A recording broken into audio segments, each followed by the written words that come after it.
तोरा से की मतलब। जिला तोरी कहाँ होगे छौरी, कहाँ हो कौ घरवा, होगे छौरी कहाँ हो कौ घरवा। के करस मिले तू आईनी, के करस मिले तू आईनी, तेरा जगीर सहरवा दे दे छौरी व्हाट्सएप नंबरवा। जिला है न बादर छौड़ा, घर है न लंदबा। अच्छा तो नालंदा घर होगे। जिला है न बादर छौड़ा, घर है न लंदबा। और छौड़ा घर है न लंदबा।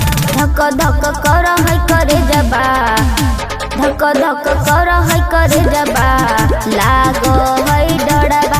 और छौड़ा देबौ न नंबरबा, और छौड़ा देबौ न नंबरबा।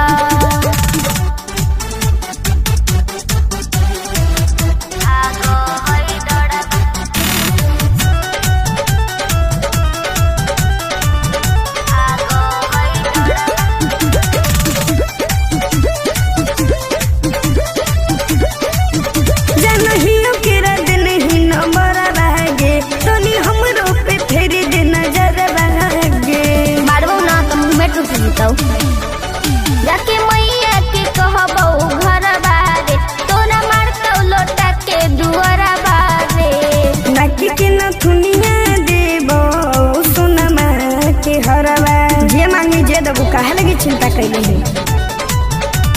नाकी के नथुनिया देबो सोनमा के हरवा, अगे छौरी सोनमा के हरवा।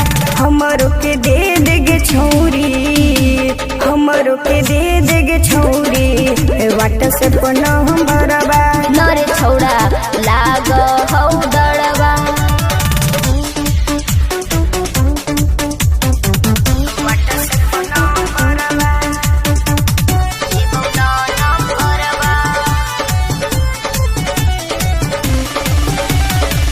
व्हाट्सएप नंबरवा देबौ न नंबरबा। पूरा बतिया त करन बतैल कहोगे, साहिल तोरा त पटना घुमैल कहोगे। त की कर लेनी बताओ ना। वायरल कर देबौ। जदे बुलमी त देबौ गारी रे, आज देबौ इज्जतिया उतारी रे। किनी देबौ होठवा के ललिया, आँखी के कजरवा, लाली बाली होठलाली कजरा गजरा सब दे देबौ। हरियार नहीं रहते काहेला। किनी देबौ होठवा के ललिया, आँखी के कजरवा, अगे छोड़ी आँखी के कजरवा। तोरा के घुमई बौगे जय श्री, तोरा के घुमई बौगे जय श्री बम्बई शहरवा। नरे छौड़ा लाग हौ दड़बा। व्हाट्सएप नंबरवा लाग हौ दड़बा। व्हाट्सएप नंबरवा।